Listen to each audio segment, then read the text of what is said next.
إن الحمد لله نحمده ونستعينه ونستغفره ونؤمن به ونتوكل عليه ونعوذ بالله من شرور أنفسنا ومن سيئات أعمالنا من يهده الله فلا مضل له ومن يضلل فلا هادي له وأشهد أن لا إله إلا الله وحده لا شريك له وأشهد أن محمدا عبده ورسوله أما بعد يا أيها الذين آمنوا اتقوا الله حق تقاته ولا تموتن إلا وأنتم مسلمون يا أيها الناس اتقوا ربكم الذي خلقكم من نفس واحدة وخلق منها زوجها وبث منهما رجالا كثيرا ونساء واتقوا الله الذي تساءلون به والأرحام إن الله كان عليكم رقيبا يا أيها الذين آمنوا اتقوا الله وقولوا قولا سديدا يصلح لكم أعمالكم ويغفر لكم ذنوبكم ومن يطع الله ورسوله فقد فاز فوزا عظيما فإن خير الحديث كتاب الله وخير الهدي هدي محمد صلى الله عليه وسلم وشر الأمور محدثاتها وكل محدثة بدعة وكل بدعة ضلالة وكل ضلالة في النار وقال الله تبارك وتعالى يا أيها الذين آمنوا اتقوا الله حق تقاته ولا تموتن إلا وأنتم مسلمون رب اشرح لي صدري ويسر لي أمري واحلل عقدة من لساني يفقهوا قولي اللهم أرنا الحق حقا وارزقنا اتباعه وأرنا الباطل باطلا وارزقنا اجتنابه آمین یا رب العالمین۔ سانحِ کربلا کے تعلق سے ہم ایک تسلسل کے ساتھ گفتگو سن رہے تھے۔ گزشتہ مرتبہ ہم نے جو باتیں سنی تھیں ان میں مسلم بن عقیل رضی اللہ عنہ جو حسین رضی اللہ عنہ کے چچا زاد بھائی بھی ہیں، حسین رضی اللہ عنہ نے انہیں کوفہ روانہ کیا تاکہ حالات کا وہ جائزہ لیں اور اس کی رپورٹ کریں، اور اس اعتبار سے حسین رضی اللہ عنہ اپنا اگلا قدم اٹھائیں۔ جب مسلم بن عقیل یہاں پہنچتے ہیں تو حالات کو بظاہر سازگار دیکھتے ہیں، اس لیے کہ جیسے ہی یہ بات کوفہ میں پہنچتی ہے تو اس کے بعد یکے بعد دیگرے لوگ جو ہے وہ مسلم بن عقیل کے پاس آنا شروع ہو جاتے ہیں۔ مگر اس میں دو باتیں یاد رکھنے کی ہیں کہ کوفہ پہنچنے کے بعد سب سے پہلے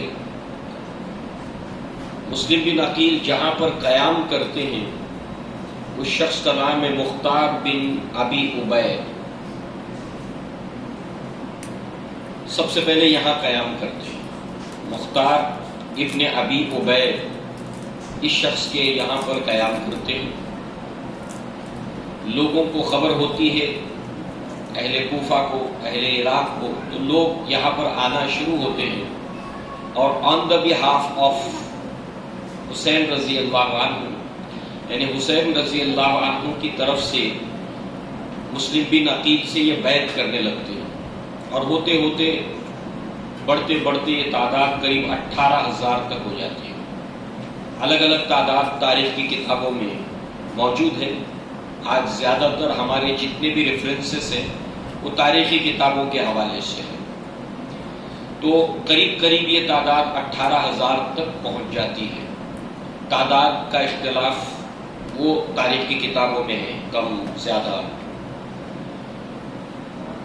اب جب یہ ساری باتیں ہو رہی ہیں تو کوفہ کے گورنر تک یہ بات پہنچتی ہے، اور ہم نے یہ دیکھا تھا کہ کوفہ کے گورنر ہے نعمان بن بشیر رضی اللہ عنہ۔ اب وہ ذمہ دار ہیں وہاں کے، وہ گورنر اور صحابی رسول بھی ہیں، وہاں کے گورنر بھی ہیں۔ اب یہ تمام کے تمام چیزیں جو یہاں پر ہو رہی ہیں اور ان کے اندر جو محرک ہیں وہ کوفہ کے لوگ ہیں، ان کا اپنا ایک اتہاس ہے، ان کی اپنی ایک تاریخ ہے۔ کئی ایسی چیزوں کو گورنروں کو یہاں پر دبانی پڑی تھی، اس سے پہلے بھی کوئی بھی یہاں پر کوئی صحابی رسول یہاں پر گورنر ہو، سعد بن عباس ہو، سعد بن ابی وقاص ہو، نعمان بن بشیر ہو، کوئی صحابی ہو، وہ کبھی کسی سے مطمئن نہیں رہے. اور یاد رکھنے کی بات یہ ہے، نعمان بن بشیر رضی اللہ عنہ صحابی رسول ہیں، گورنر ہیں، جمعہ کی نماز یہی پڑھاتے ہیں، اور اہل کوفہ ان کے پیچھے نماز نہیں پڑھتے. یہ پہلے سے آپ کو معلوم ہے. ان کی امامت کے اندر یہ نماز نہیں پڑھ رہے، جمعہ کی نماز ان کی امامت میں نہیں پڑھ رہے، عیدین کی نماز ان کی امامت میں نہیں پڑھ رہے، صحابی رسول ہے. یہ تو واقعات کے ہونے سے پہلے کی بات ہے. اسی کے ساتھ ساتھ جو ہے وہ جب یہ خبریں پہنچتی ہیں نعمان بن بشیر کے پاس، تو اس کے بعد جو ہے وہ مختار بن ابی عبید یہ ناگواری محسوس کرتے ہیں حضرت حسین رضی اللہ عنہ کے قیام کو اپنے گھر میں.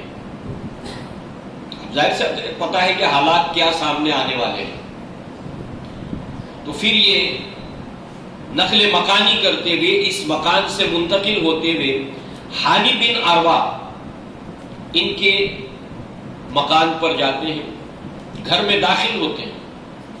اور داخل ہونے کے بعد جو ہے وہ ہانی بن عروہ کا جو اسٹیٹمنٹ ہے، تمام تاریخی کتابوں میں یہ اسٹیٹمنٹ آپ کو مل جائے گا.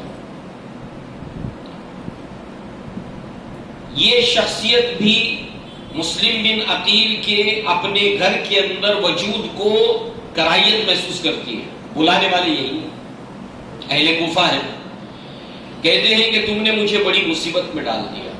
تاریخ طبری کے اندر یہ چیز موجود ہے اور دیگر کتب تاریخ کے اندر موجود ہے. کراہیت محسوس کرتے ہیں، بلانے والے یہی لوگ ہیں. حضرت حسین نے اہل کوفہ کے ساتھ، ان کے وفد کے ساتھ میں حضرت مسلم بن عقیل کو بھیجا ہے کہ یہ میری طرف سے ہوں گے، جائزہ لیں گے، مجھے رپورٹ کریں گے، اس کے اعتبار سے اقدام ہوگا. مگر یہاں پر یہ کراہیت محسوس کر رہے ہیں. دونوں نقل مکانی کی ہانی بن عروہ کے گھر کے اوپر. اب جو ہے وہ آپ دیکھیے کہ جب لوگوں کا ایک تانتا بن جاتا ہے اور اس کے بعد نعمان بن بشیر جو ہے وہ اہل کوفہ کو روکتے ہیں. ان کے وہ خطاب بھی آئے گا جو انہوں نے اہل کوفہ کو دیا کہ یہ سب تم جو کر رہے ہو یہ نہ کرو. بہرحال جو ہے وہ یہ سارا کے سارا کام یہ لوگ اہل بیت کے نام پر کر رہے ہیں، حضرت حسین رضی اللہ عنہ کے نام پر کر رہے ہیں. لہذا جو ہے وہ جب یہ بیعتوں کا سلسلہ جاری ہے تو اس وقت مسلم بن عقیل جو ہے وہ پیغام بھی جاتے ہیں حضرت حسین رضی اللہ عنہ کو کہ حالات سازگار ہیں، آپ چلے آئیں. اب یہ پیغام وہاں تک پہنچتا ہے اور جو کچھ اب یہاں ہو رہا ہے دونوں طرف یہ ساری چیزیں ہم سائملٹینیسلی دیکھتے چلے جائیں گے. اب ظاہر سی بات ہے کہ حالات جو ہے وہ کہیں قابو سے باہر نہ نکل جائے، تو نعمان بن بشیر چونکہ اس وقت کے خلیفہ یزید ان کے گورنر ہیں کوفہ کے اندر، تو یہاں پر روکنے کی کوشش کرنے کے علاوہ دمشق کے اندر یزید کے پاس یہ پیغام پہنچاتے ہیں کہ اہل کوفہ یہ ساری سرگرمیوں کے اندر ملوث ہے اور یہ سارے کام یہ کر رہے ہیں. یہ ان کی ذمہ داری بھی تھی. اب اس اعتبار سے آپ دیکھیں کہ یہ نعمان بن بشیر یہ بھی ہے کہ انصار صحابہ میں سے ہیں اور کوفہ کے گورنر ہیں. آپ نے دو کام کیے. تاریخ کی کتابوں میں جب ہم دیکھیں تو بہت ہی ایک ایک ایونٹ کو اس کو اینالائز کرتے ہوئے، تجزیہ کرتے ہوئے اور مختلف کتابوں کو سامنے رکھتے ہوئے جو ایک ایک ایونٹ کا جب ہم جائزہ لیتے ہیں، نعمان بن بشیر نے اہل کوفہ کے ساتھ میں سختی کی کہ وہ باز آ جائیں اس سے. مسلم بن عقیل سے چشم پوشی کی. بلایا انہوں نے تھا نا. ان کی ریشہ دوانیوں سے نعمان بن بشیر واقف تھے، ان کے اتحاد سے واقف تھے. اہل کوفہ کو روکنے کے لیے انہوں نے ہر ممکن کوشش کی انہیں باز رکھنے کی. پھر دمشق کے اندر پیغام بھی بھجوایا اور ان کے ریشہ دوانیوں سے آگاہ کیا اور چشم پوشی کی، نظر انداز کی، کیونکہ اہل کوفہ اگر باز آ جاتے ہیں تو باقی ساری باتیں ایسی ختم ہو جاتی ہیں، معاملہ یہی ختم ہو جاتا ہے. یہ اسٹریٹجی، یہ حکمت عملی اختیار کی آپ نے.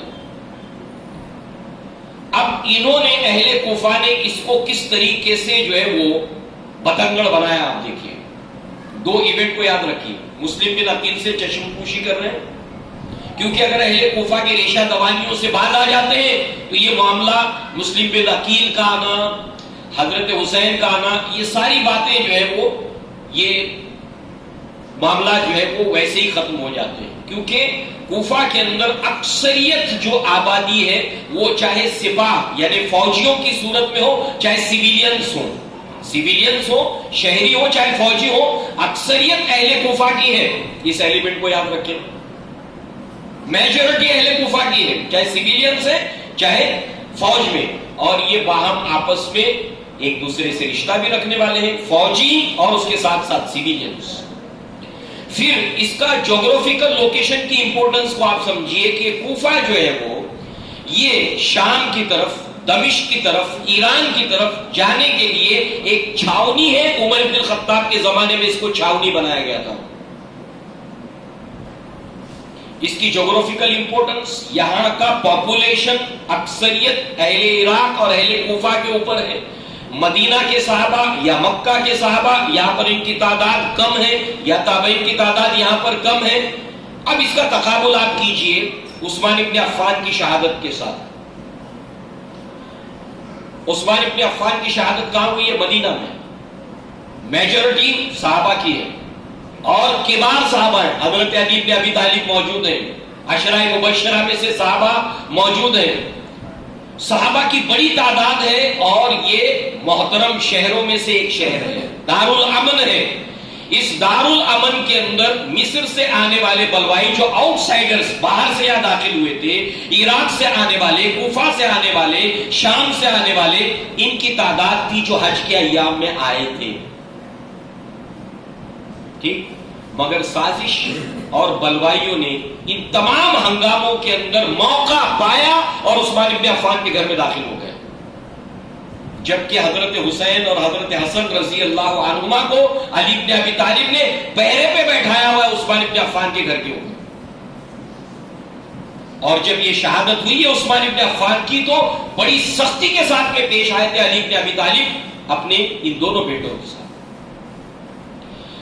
تقابل کرنے کا مقصد یہ ہے کہ صحابہ کی بڑی تعداد مدینہ میں موجود، باوجود اس کے بلوائیوں کی سازش موقع پاتی ہے. سازش جو ہوتی ہے نا وہ ہنگامہ کر کے موقع کی تلاش میں ہوتی ہے. اس آپ فارمیٹ کو یاد رکھیں تو یہاں کی بات کو سمجھنا بہت آسان ہو جائے گا. یہاں پر تو اکثریت اہل کوفہ کی ہے، اہل کوفہ کی اکثریت ہے، اہل عراق کی اکثریت ہے. سوائیوں کا فتنہ وہ فکر بھی یہاں موجود ہے. اور صحابہ وہ بھی سیکنڈ جنریشن صحابہ کے بچے ہیں. یہ علی بن ابی طالب ہے تو ان کے بیٹے ہیں حسین رضی اللہ عنہ، عقیل رضی اللہ عنہ ان کے بیٹے ہیں مسلم بن عقیل رضی اللہ عنہ. یعنی صحابہ کی سیکنڈ جنریشن ہے یہاں پر. اب ظاہر سی بات ہے جو سابقون الاولون صحابہ تھے، خود حضرت حسین رضی اللہ عنہ کی عمر جو تھی اللہ کے نبی کے وفات کے وقت 10 سال کے اندر تھی. ہجرت کے بعد آپ کی ولادت ہوئی ہے اور 51 کے اندر یہ ہوا ہے. لگ بھگ 58 ایئرس یا 57 سال کی عمر حضرت حسین رضی اللہ عنہ کی اس وقت ہے کربلا کے وقت میں. میں نے ایک سروے کیا تھا، کم سے کم ایک 50-100 لوگوں سے ایسے میں نے ایک پوچھا کہ بھئی یہ کربلا کا جو واقعہ ہوا تھا آپ سنتے ہیں یہ بیانات، ذرا اندازہ کر کے مجھے بتا سکتے ہیں کہ اس وقت حضرت حسین رضی اللہ عنہ کی عمر کیا ہو سکتی ہے؟ تو کسی نے بھی 20 سال سے زیادہ عمر نہیں بتائی، کیونکہ پریزنٹیشن ایسا ہوتا ہے کہ ایسے لگتا ہے کہ ان کی عمر اس وقت بہت کم تھی. تو آپ اندازہ کیجئے اس بات کا، آپ بھی کیجئے، آپ سروے کیجئے، پوچھئے لوگوں سے کہ آپ کا کیا اندازہ اس وقت حضرت حسین رضی اللہ عنہ کی عمر کیا ہوگی. لگ بھگ 57 سال سے لے کر 59 ایئرس کے درمیان بنتی عمر. یہ صحابہ کے بچے ہیں جو اس عمر کو پہنچ چکے ہیں. اور اس وقت صحابہ وہ جو سابقون الاولون کے اندر ہے، مہاجرین کے اندر ہے، عشرہ مبشرہ کے اندر ہے، اتنی بڑی فورس ہونے کے باوجود بھی وہ جو سازش تھی وہ کامیاب ہو گئی. طریقہ کار کیا ہوتا ہے؟ حلہ مچانا، بلوا کرنا اور بلوے کے اندر موقع تلاش کر کے اپنے اس ناپاک ارادے کو کامیاب کرنا. سیم چیز آپ کو یہاں نظر آئے گی. جبکہ یہاں معاملہ الٹا ہے، اکثریت کوفیوں کی ہے اور کم تعداد جو ہے وہ وہاں پر صحابہ کی گنتی کے اوپر، یہ ایلیمنٹ یاد رکھیے۔ اب آپ دیکھیے کہ نعمان بن بشیر نے کوفیوں کے ساتھ میں سختی کی، چشم پوشی کی، صحابی رسول تھے مسلم بن عقیل سے۔ اب دیکھیے ہوتا کیا ہے، سختی کوفیوں سے ہو رہی ہے، یہ بات وہ سمجھ رہے ہیں، ہمارے ساتھ میں سختی ہو رہی ہے، دوسری طرف چشم پوشی ہو رہی ہے، تو انہوں نے ایک وفد کو روانہ کیا دمشق کی طرف، یزید کے پاس، کہ نعمان بن بشیر اس معاملے کو ہینڈل نہیں کر پائیں گے، وہ نرمی کر رہے ہیں۔ دیکھیے بات کو کیسے بنایا ہے، ایک ایک ایونٹ کو، تمام تاریخ کتب کو سامنے رکھ کر ایک ایک چیز کا جائزہ لینا۔ بات یہاں پر دو چیزیں علیحدہ ہیں، مگر انہوں نے دو باتوں کو مکس کیا اور ایک ہی بات پیش کی کہ وہ چشم پوشی کر رہے، نظر انداز کر رہے، معاملے کو سختی سے نپٹ نہیں رہے، لہذا کسی اور گورنر کو متعین کرے اور ان کو معزول کر دیں۔ معزول کیا گیا، صحابی رسول کا اسٹینڈ آپ دیکھیے، صحابی رسول کا اسٹینڈ آپ دیکھیے، ان کو معزول کیا گیا۔ بہرحال اس سے پہلے جو ہے وہ آپ دیکھیے، معزول ہونے کے پہلے انہوں نے جو جو کوششیں کی اس کے اندر سے ہم دیکھ رہے ہیں، یہ انہوں نے اسٹریٹجی اختیار کی۔ اب اس کے ساتھ ساتھ جو ہے وہ جب انہوں نے نعمان بن بشیر کو معزول کر کے گورنر کے طور پر عبید اللہ ابن زیاد کو یہاں پر بھیجا، جو سخت قسم کا انسان تھا، ہارڈ کور، سخت۔ اس سے پہلے کئی اس طرح کی سازشوں کو، اس طرح کے بلوا کو اس شخص نے کوفہ کے اندر ختم کیا تھا۔ اور اس اعتبار سے آپ دیکھیے کہ اس کے علاوہ جو ہے وہ یہ کوفہ سے پہلے بصرہ یہاں کا گورنر ہے، اور اب جو ہے وہ کوفہ اور بصرہ دونوں جگہ کی گورنری عبید اللہ ابن زیاد کو اس کے سپرد کی گئی۔ اور یزید کو مشورہ جس نے دیا کہ ہاں اس کے اوپر عمل ہونا چاہیے اور عبید اللہ ابن زیاد کو گورنر بنا کے وہاں پر بھیجنا چاہیے، وہ سرجون، آزاد کردہ ایک غلام ہے، سرجون۔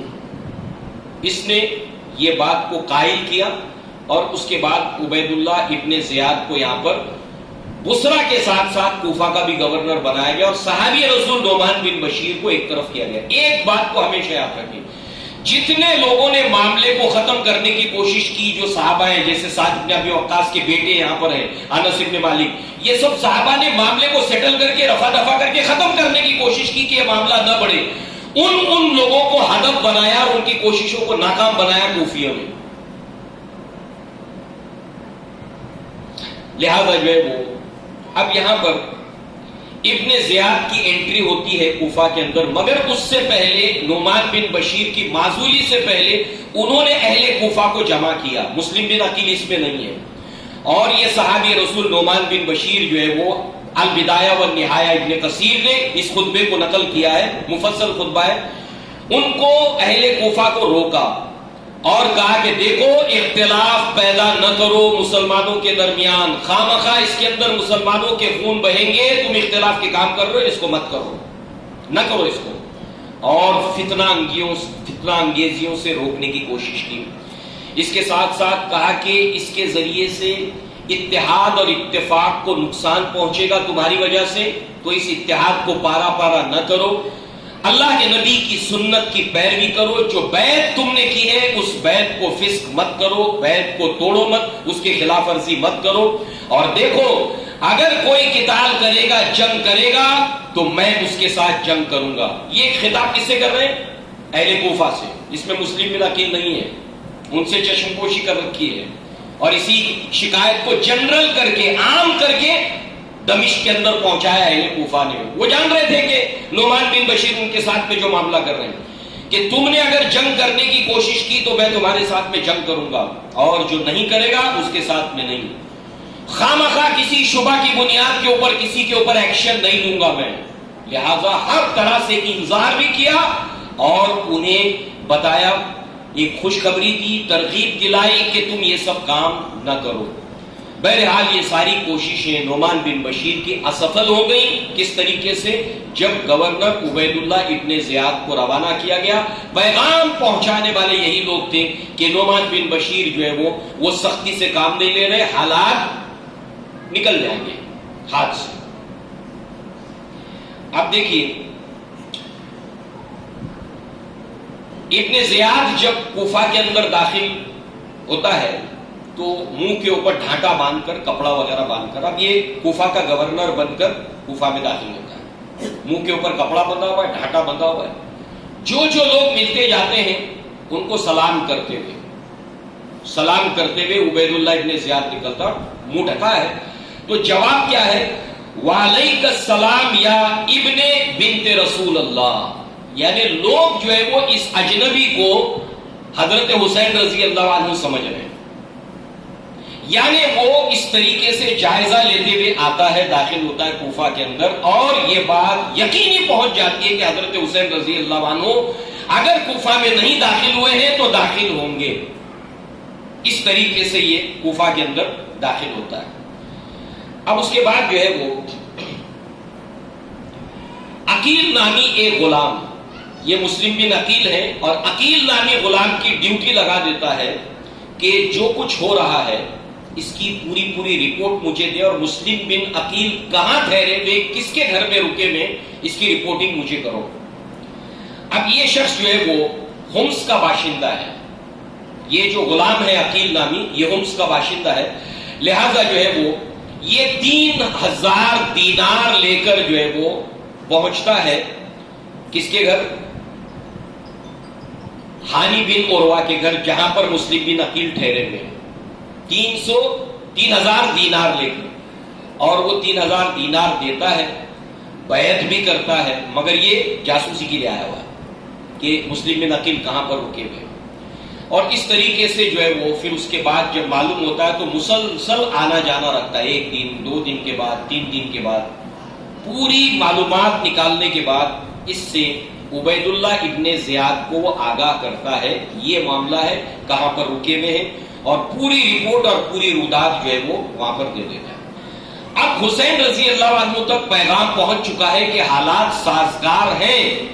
مسلم بن عقیل نے ابتدائی دور میں دیکھا، چھوٹ پھوٹ دیکھے کہ ان کا مختار کے گھر پہ رکنا، ان کا ناگوار گزارنا، پھر ہانی بن عروہ کے گھر رکنا، اس کی ناگواری، اس کے علاوہ لوگ آ کر بیعت کر رہے ہیں، اور اس کے بعد یہ رپورٹ جب حضرت حسین رضی اللہ عنہ تک پہنچ جاتی ہے کہ حالات سازگار ہیں، آپ چلے آئیں۔ اب ایک واقعات یہاں سے ہو رہے ہیں، مدینہ سے حضرت حسین نکل رہے ہیں مکہ سے، اور ادھر پہ کوفہ کے اندر کچھ واقعات ہو رہے ہیں۔ اب یہ دونوں کو ہم ادھر دیکھتے ہوئے آگے بڑھیں گے۔ اب حضرت حسین جو ہے مکہ سے کوفہ کی طرف روانہ ہو جاتے ہیں اپنی تمام اہل و عیال کے ساتھ، 70 کے قریب افراد آپ کے ساتھ ہیں، اور یاد رکھنے کی بات یہ ہے کہ کوفہ کے اندر سپاہ کی تعداد بھی ہے، فوجی چھاونی وہ ہے، اور سیویلینز بھی ہیں۔ اللہ کے نبی صلی اللہ علیہ وسلم کے نواسے کے ساتھ میں آپ کے اہل خانہ کے ساتھ 70 افراد ہیں۔ آپ جو ہے وہ نکلتے ہیں۔ اب آپ جب نکلتے ہیں اس کی خبر صحابہ کرام کو ہوتی ہے، اور یہ بات یاد رکھنے کی، یہ جتنے صحابہ ہیں کسی نہ کسی صحابی کے بیٹے ہیں، خود بھی صحابی ہیں اور صحابی کے بیٹے ہیں۔ مثلا عبداللہ ابن زبیر رضی اللہ عنہ یہ روکتے ہیں۔ کون کون آپ کو روکتا ہے؟ مت جائیے آپ، مت جائیے آپ۔ یہ بھی کہتے ہیں کہ ٹھیک ہے، جب دیکھتے ہیں کہ ارادہ مصمم ہے تو پھر یہ کہتے ہیں کہ ٹھیک ہے، آپ جاتے ہیں جائیے، اپنے گھر والوں کو نہ لے جائیے۔ اب وہ بہت سی تقاریر ہیں جن لوگوں نے روکا، ہم سب کی طرف تو نہیں جائیں گے، مگر سب سے پہلے وہ فہرست دیکھیے جنہوں نے آپ کو جانے سے روکا۔ زبیر ابن عوام رضی اللہ عنہ عشرہ مبشرہ کے ان کے بیٹے عبداللہ ابن زبیر کہتے ہیں کہ مت جائیے، آپ جانتے ہیں اتہاس، بیک گراؤنڈ جانتے ہیں، حالات جانتے ہیں۔ اس کے بعد محمد بن حنفیہ، یہ کون ہے؟ علی بن ابی طالب کے بیٹے ہیں، یعنی حضرت حسین رضی اللہ عنہ کے سوتیلے بھائی ہیں، سوتیلے بھائی ہیں۔ علی بن ابی طالب کے بیٹے جیسے حسین رضی اللہ عنہ، ایسے ہی محمد بن حنفیہ یہ علی بن ابی طالب کے بیٹے ہیں۔ وہ روکتے اپنے بھائی کو، مت جائیے آپ، اس کے بعد عبداللہ ابن متی یہ روکتے ہیں. عبداللہ ابن جعفر رضی اللہ عنہ، جعفر کون ہے؟ حضرت حسین رضی اللہ عنہ کے چچا، علی ابن ابی طالب کے بھائی. یعنی یہ عبداللہ کون ہوئے؟ چچا زاد بھائی حسین رضی اللہ عنہ کے. مت جائیے. روکنے والوں کے اندر عبداللہ ابن عباس رضی اللہ عنہما، جو آپ کے علی ابن ابی طالب کے چچا زاد بھائی ہیں، یعنی حسین رضی اللہ عنہ کے گویا چچا ہوئے. عبداللہ ابن عباس آپ کو روکتے ہیں کہ آپ نہ جائیں. اسی طریقے سے عبداللہ ابن عمرو ابن العاص رضی اللہ عنہ کے بیٹے عبداللہ ابن عمرو ابن العاص روکتے ہیں کہ مت جائیے آپ. عمرو بن سعد ابن ابی وقاص خط لکھتے ہیں، کیونکہ وہ کوفہ کے اندر ہے، وہ مکہ کے اندر خط پہنچاتے ہیں اپنے ہرکارے کو لے کر کہ آپ لوگ روکیے حضرت حسین رضی اللہ عنہ کو، یہاں پر حالات مختلف ہو جائیں گے. کوفیوں کو جانتے تھے، وہیں رہ رہے تھے. ان کا خط پہنچتا ہے سعد ابن ابی وقاص کے بیٹے کا کہ آپ نہ آنے دیں حضرت حسین رضی اللہ عنہ کو. اس کے بعد میں فرزق ایک شاعر ہے، وہ بھی روکتا ہے. اس کے بعد میں جو ہے وہ عبداللہ ابن عمر رضی اللہ عنہما، عمر ابن الخطاب کے بیٹے عبداللہ ابن عمر، یہ بھی روکتے ہیں کہ آپ نہ جائیں. اب صرف ایک دو باتیں صحابہ کی ہم سن لیں جنہوں نے روکا اور کن الفاظ سے روکا. ابن عباس رضی اللہ عنہ کہتے ہیں، عنہما کہتے ہیں، جو آپ کے چچا لگ رہے ہیں، کہتے ہیں کہ اگر مجھے اس بات کا خطرہ نہ ہوتا کہ لوگ مجھے اور آپ کو برا نہ کہیں گے، اس کا ڈر اگر مجھے نہ رہتا کہ لوگ آپ کو بھی برا کہیں گے، مجھے بھی برا کہیں گے، تو میں آپ کو اس طریقے سے روکتا کہ آپ کے بالوں کو میں پکڑ لیتا، جانے سے آپ کو روکتا. مگر مجھے ڈر یہی ہے، اندیشہ یہی ہے کہ لوگ آپ کو بھی برا کہیں گے، مجھے بھی برا کہیں گے اگر میں اس حد تک جاؤں گا تو. اور سر کے بالوں سے پکڑ لیتا اور اس وقت تک آپ کو نہیں چھوڑتا جب تک کہ آپ ہاں نہ کہہ دیتے کہ ٹھیک ہے میں نہیں جاؤں گا. مگر میں دیکھتا ہوں کہ آپ نے ارادہ مصمم کیا، آپ روکنے والے نہیں ہیں. اس کے بعد عبداللہ ابن عمر کس طریقے سے روکتے ہیں رضی اللہ عنہ. اس کے الفاظ بہت سی باتیں، مگر موٹی موٹی باتیں آپ سنتے چلے کہ کس طریقے سے کون کون لوگوں نے روکنے کی کوشش کی اور کس طرح روکنے کی کوشش کی. عبداللہ ابن عمر رضی اللہ عنہما کو جب معلوم ہوتا ہے کہ آپ نکل گئے ہیں تو آپ 3 دن کا سفر کر کے اپنی اونٹنی کو تیز دوڑا کر حضرت حسین رضی اللہ عنہ کو جا لیتے ہیں 3 دن سفر کر کے.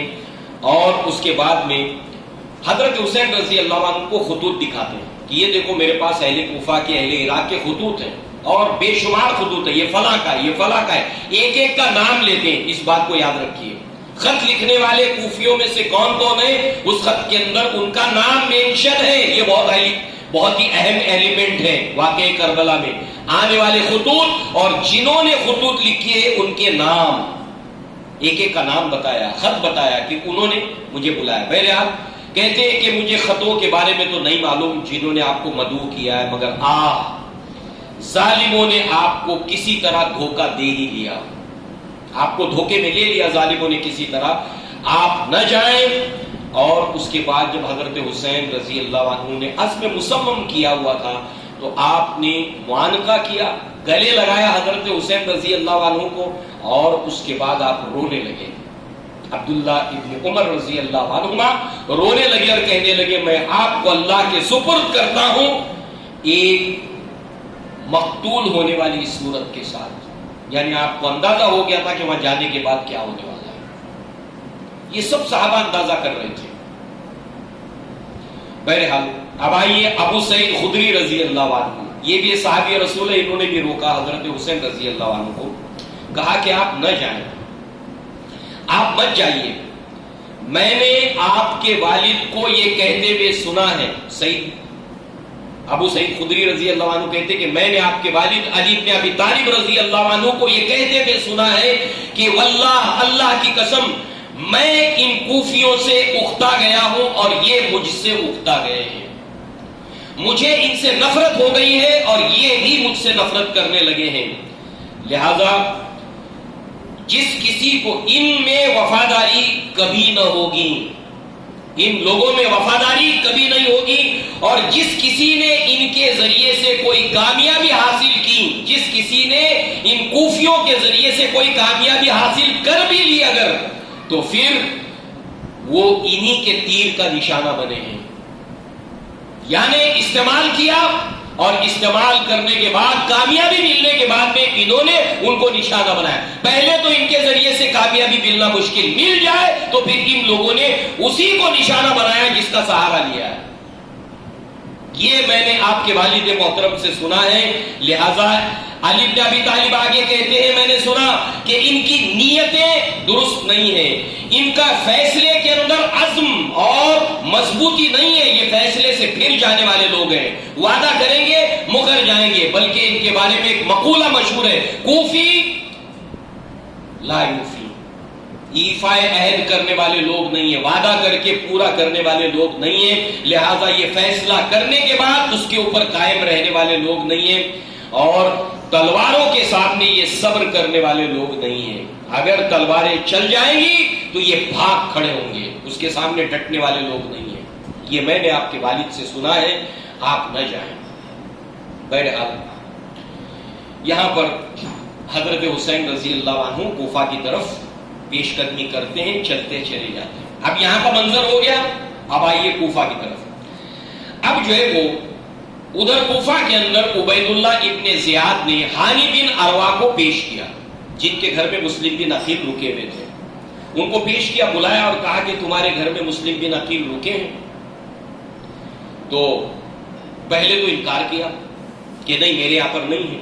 پھر تھوڑا سختی کی، مطلب سختی، ضربے بھی لگائی، مارا بھی.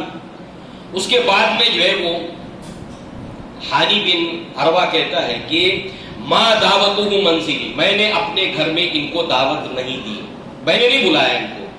یہ خود میرے گھر کے اندر آ داخل ہوئے، میں نے ان کو جگہ نہیں دی، میں نے اپنے گھر میں ان کو نہیں دیا، یہ خود ہو کر میرے گھر میں داخل ہوئے. لہذا ہانی بن عروہ کو قید کیا عبید اللہ ابن زیاد نے.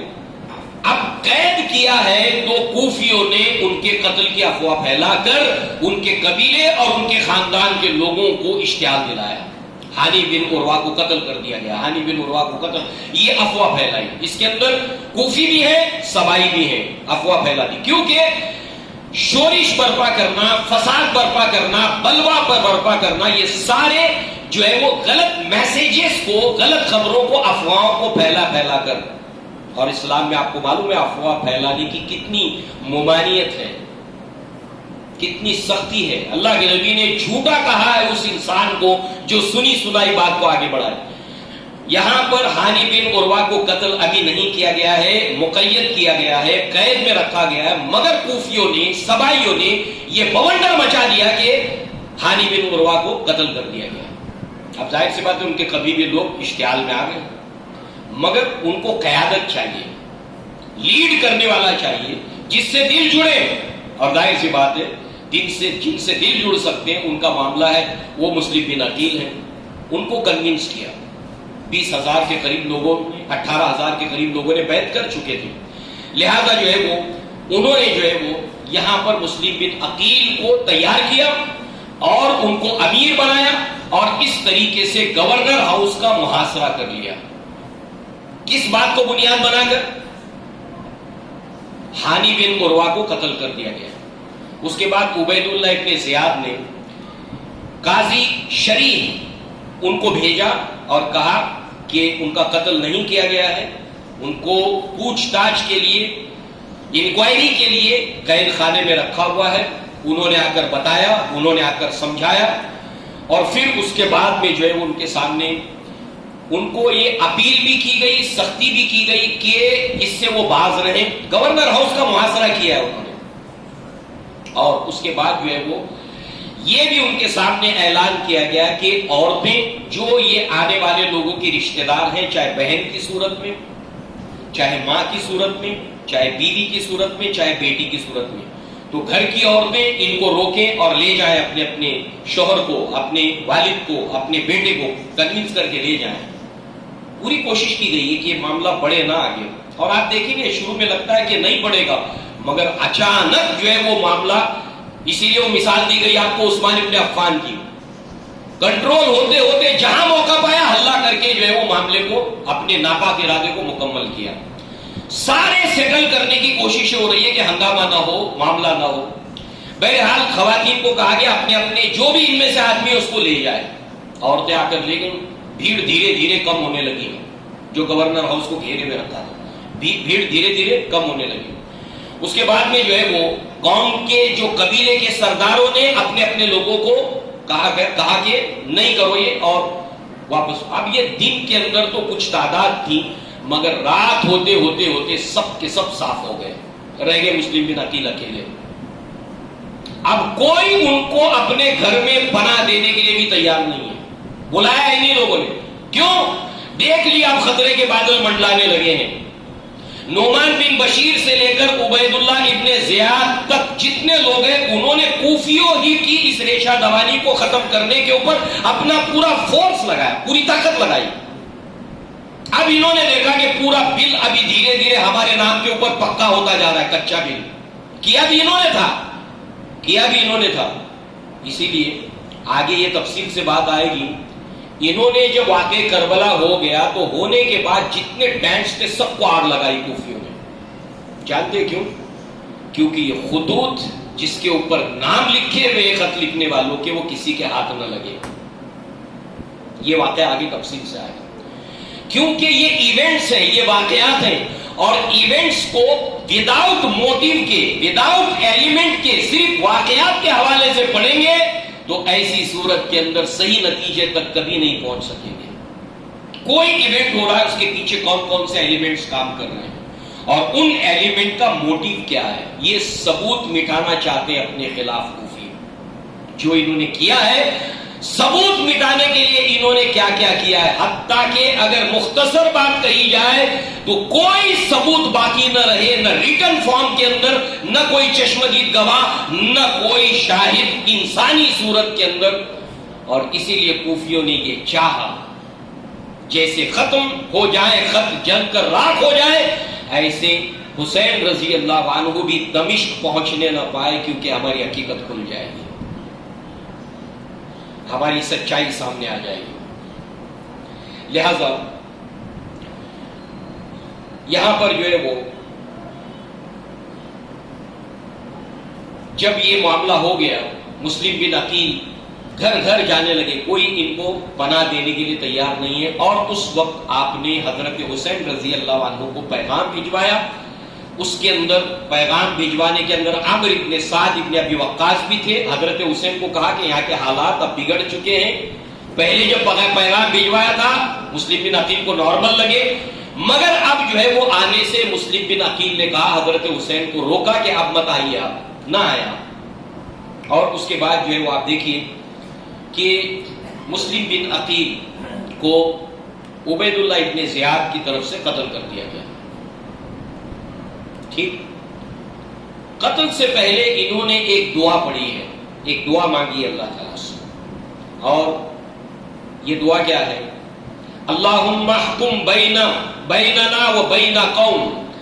اے اللہ، ہمارے درمیان اور اس قوم کے درمیان تو فیصلہ فرما جنہوں نے کذبونا وغدونا وخذلونا وقتلونا، جنہوں نے ہم سے جھوٹ بولا، جنہوں نے ہمیں دھوکہ دیا، جنہوں نے ہمیں بلا کر رسوا کیا، جنہوں نے ہمیں قتل کروایا، تو ان کے درمیان اور ہمارے درمیان فیصلہ فرما.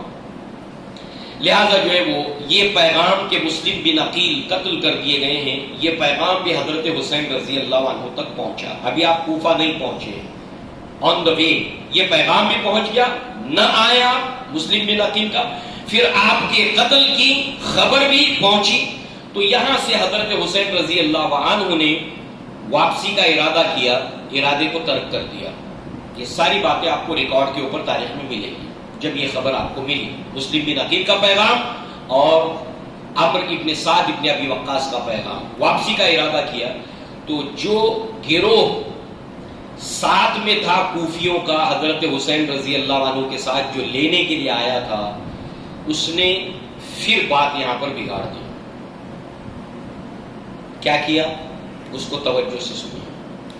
انہوں نے جو بات مسلم بن عقیل کے رشتہ دار ان 70 افراد کے اندر تھے، مسلم بن عقیل کے رشتہ دار جو ان 70 افراد جو حضرت حسین کے ساتھ آئے تھے، اس میں جو مسلم بن عقیل کے رشتہ دار تھے، ان کے سامنے یہ بات پیش کی کہ لا نہیں، واللہ اللہ کی قسم، لا نبرہ حتی ندرکو سعرنا او نذوقو ما ذاق اخونا، کہ ہم اس وقت تک اللہ کی قسم واپس نہیں ہوں گے جب تک کہ مسلم بن عقیل کے قتل کا انتقام نہ لے لے، یا پھر ہم بھی اسی چیز کا ذائقہ چکھیں جس چیز کا ذائقہ مسلم بن عقیل نے چکھا ہے. یعنی ہم بھی مر جائیں گے، یا تو انتقام لیں گے جس نے بھی مسلم بن عقیل کو قتل کیا. یہ مسلم بن عقیل کے رشتہ داروں کے سامنے بات رکھی. حسین رضی اللہ عنہ سے کیا بات کہی اس کو سنیے. دیکھیے دو باتیں وہاں بھی نعمان بن بشیر نے دو باتیں کی، دو اسٹریٹجی کے اندر بیان کی، مگر اس کو ایک بنا کے پیش کیا. یہاں پر مسلم بن عقیل کے رشتہ داروں کے سامنے کیا بات رکھی اور حسین رضی اللہ عنہ سے کہا انک واللہ ما انت مثل مسلم بن عقیل، کہ آپ مسلم بن عقیل کی طرح نہیں ہیں. حضرت حسین رضی اللہ عنہ کہہ رہے ہیں آپ مسلم بن عقیل کی طرح نہیں ہیں. ان کے ساتھ ہوا ایسا، آپ کے ساتھ نہیں ہو سکتا. ایسا آپ کے ساتھ نہیں ہو سکتا. کیوں؟ کیونکہ آپ مسلم بن عقیل کی طرح نہیں ہیں. وَلَوْ قَدَمْتَ الْكُوفَةَ لَكَانَ النَّاسَ إِلَيْكَ أَسْرِعَ، جیسے ہی آپ کوفہ پہنچ جائیں گے اور لوگوں کو خبر ہوگی، لوگوں کی بھیڑ آپ کی طرف ٹوٹ پڑے گی. یہ منظر ہوگا. پھر کنونس کیا حضرت حسین رضی اللہ عنہ اور قصاص یا انتقام کو لے کر مسلم بن عقیل کے رشتہ داروں کو یہ کیا، یعنی حسین رضی اللہ عنہ سے مطالبہ کریں جو آپ کے ساتھ آئے ہوئے مسلم بن عقیل کے گھر والے کہ نہیں انتقام لیں گے، ہمارے آدمی کو قتل کر دیا گیا ہے مسلم بن عقیل. اس طریقے سے یہ جو واپسی کا ارادہ تھا حسین رضی اللہ عنہ نے پھر کوفہ کی طرف آگے اپنے سفر کو جاری رکھا. آپ کوفہ کے قریب پہنچے، ابھی کوفہ نہیں پہنچے تھے آپ. اعرابیوں نے آ کر خبر دی، اطراف کے دیہاتیوں نے آ کر خبر کی کہ حالات یہاں کے بہت نازک ہو چکے ہیں، آپ کوفہ میں داخل نہ ہو، جانا آپ کا مناسب نہیں ہے، آپ یہیں سے دمشق کا رخ کریں. دمشق میں کون ہے؟ یزید. اگر آپ کربلا کے بیانات سننے والوں سے یہ پوچھے کہ یہ کربلا کا واقعہ ہوا ہے اس وقت یزید کہاں پر ہے، جغرافیکلی اس کا لوکیشن کیا ہے، کس جگہ پر ہے، اکثریت آپ کو جواب دے گی کہ وہ کوفہ میں ہے. وہ دمشق میں ہے، کوفہ میں نہیں. اعرابیوں نے آپ کو کہا کہ آپ کوفہ نہ پہنچے، آپ راستہ بدل لیں. تو حضرت حسین رضی اللہ عنہ نے یہاں سے دمشق کی طرف رخ کرنے کا فیصلہ کیا. اس میں اس بات کا بھی امکان تھا کہ یزید کے پاس پہنچنے کے بعد مسلم بن عقیل کے قتل کا قصاص کا مطالبہ اس سے کیا جائے. اس کا امکان تھا اور اس طریقے سے اپنے اہل کے اپنے ساتھ آنے والوں کے لیے ایک ویلڈ جو ہے وہ آرگومنٹ یہاں پر موجود تھا. تو آپ نے اب بجائے کوفہ جانے کے دمشق کے جانے کا ارادہ کیا. کوفیوں کو اس بات کا پتہ چلا. حضرت حسین رضی اللہ عنہ کے دمشق پہنچنے کا مطلب یہ ہے کہ ہمارے خلاف زندہ جاوید ثبوت کا یزید کے پاس پہنچنا ہے، اور جو آپ کے ساتھ میں گواہی اور شہادت ان سب کا پہنچنا ہے. یہ تو خط تک جلانے کے لیے آمادہ ہوئے، کوئی ثبوت چھوڑنا نہیں ہے. اب جو ہے وہ یہیں پر ہلہ مچانا انہوں نے شروع کیا. نہیں نہیں نہیں نہیں نہیں نہیں نہیں، دمشق نہیں، کوفہ ہی جانا. اب آپ سوچئے، پھر ایک بار تقابل کیجئے کہ مدینہ کے اندر صحابہ کی بڑی تعداد ہے، یہ دارالامن ہے، جس کے مقابلے میں بلوائیوں کی تعداد بہت کم ہے.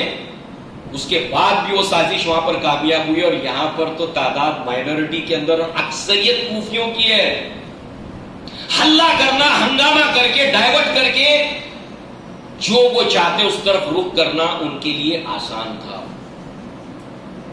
لہذا یہاں پر آپ دیکھیے کہ حر بن یزید اور کچھ جتھوں کو عبید اللہ ابن زیاد نے روانہ کر دیا تھا.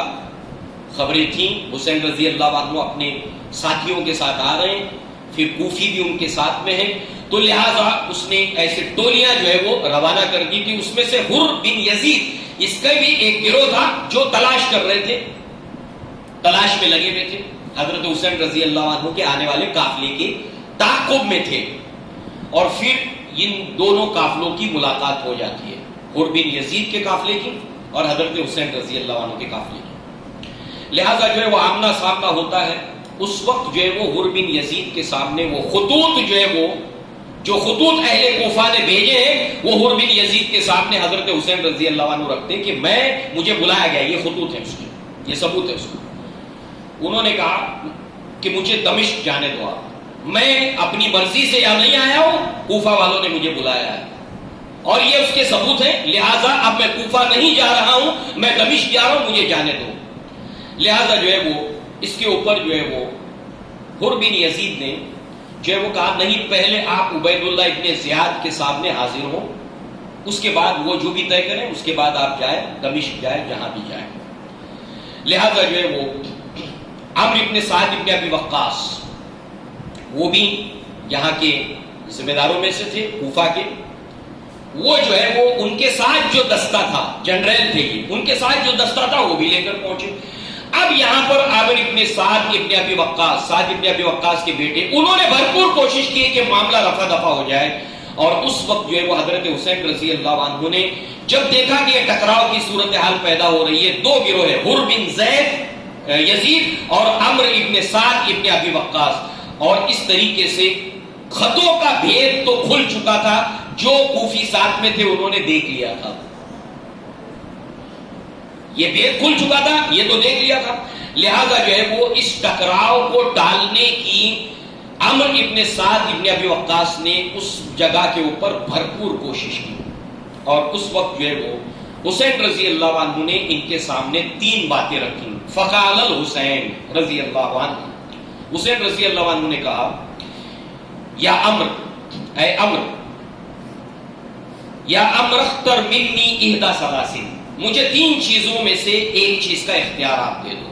میں تین چیزیں تمہارے سامنے رکھتا ہوں، ان میں سے ایک چیز کا اختیار مجھے آپ دے دو. دو نہ دو، ایک دو، تین میں سے ایک دے دو. نمبر ایک، تترکنی ارجعوا کما جئت، یا تو آپ مجھے چھوڑ دو، میں جہاں سے آیا ہوں وہاں پر واپس چلا جاتا ہوں، یعنی مکہ. یا تو یہ دے دو مجھے، میں جہاں سے آیا ہوں وہاں واپس چلا جاؤں.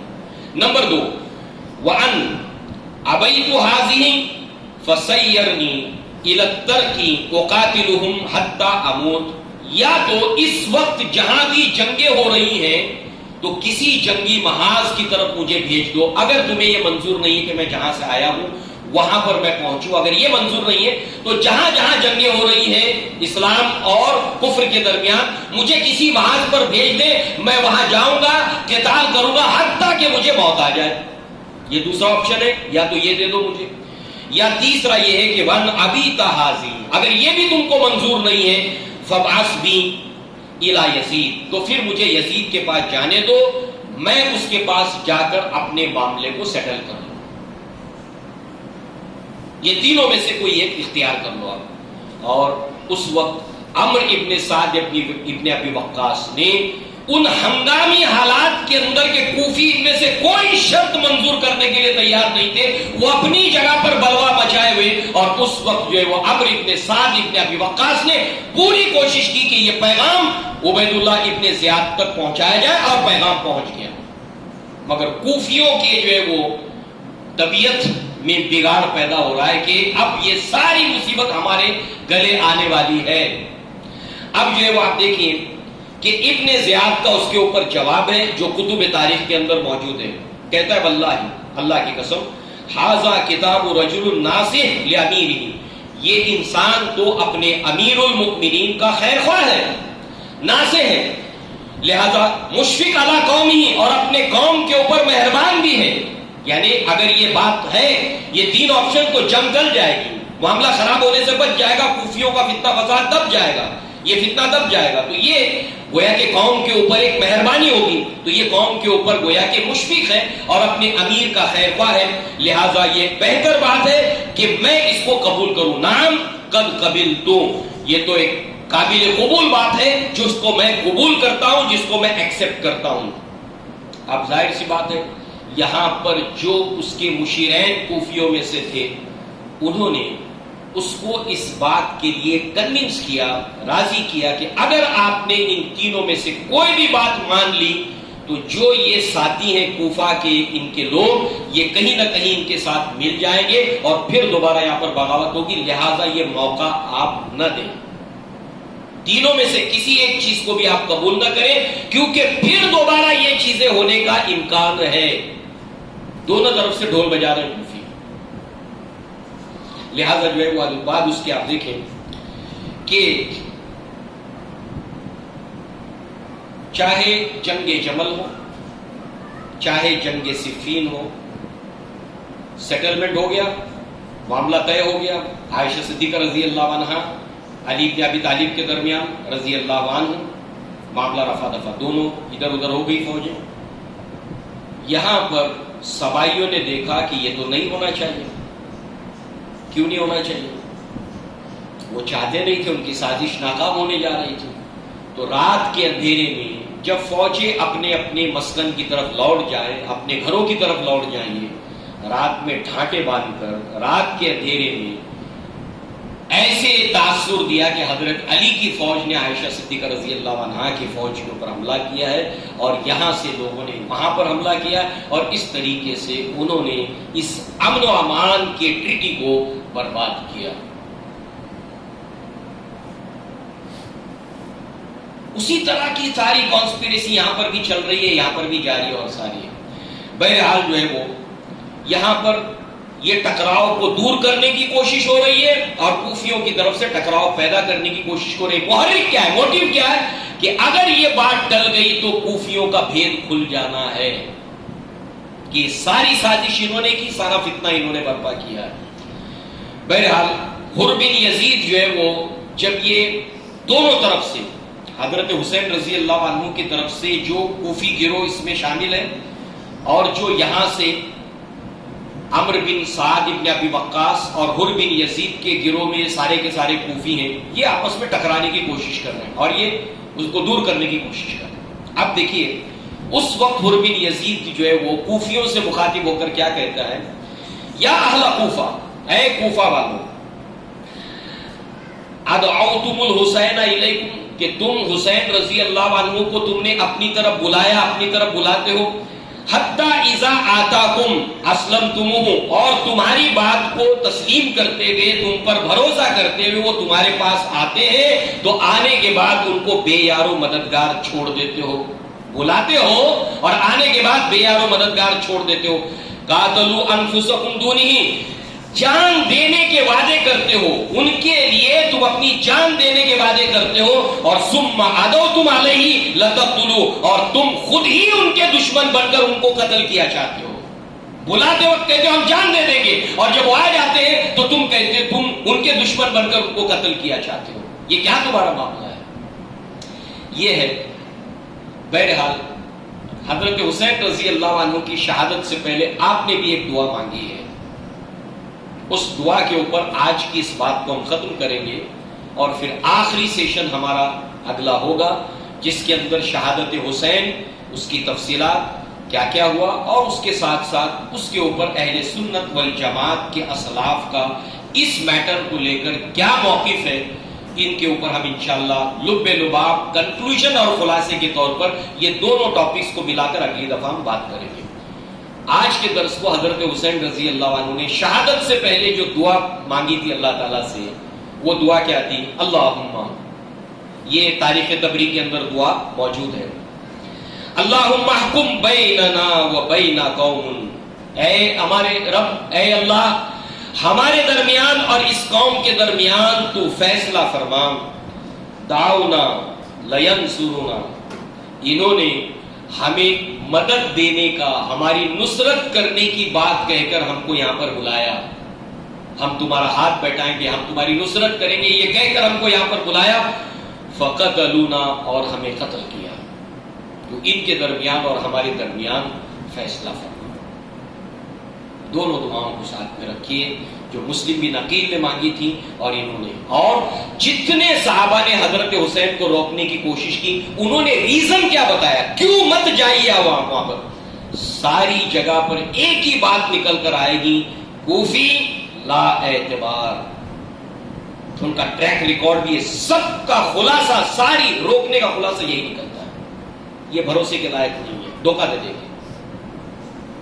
چاہے وہ ابو سعید خدری کی تقریر ہو جس میں آپ نے علی بن ابی طالب کی پوری روایت کو سنایا، یا عبداللہ ابن عمر کا موقف ہو، روکنا آپ کا ہو، ان سب کے اندر انہوں نے جس چیز کے اوپر انگلی رکھی ہے کہ کوفی لا اعتبار ہے، یہ دھوکہ دے دیں گے آپ کو، مت جائیے آپ. یہ ہے اس کا تھیم پورا کے پورا. اور اس کے بعد حضرت حسین کی شہادت ہے. اس کے پیچھے میجر موٹیو ایک ہی ہے کہ ہمارا نام سامنے اگر آ گیا ان خطوط کے حوالے سے، گواہوں کے حوالے سے، شہادتوں کے حوالے سے، تو اب ہمارے لیے معاملہ ٹھیک نہیں ہے.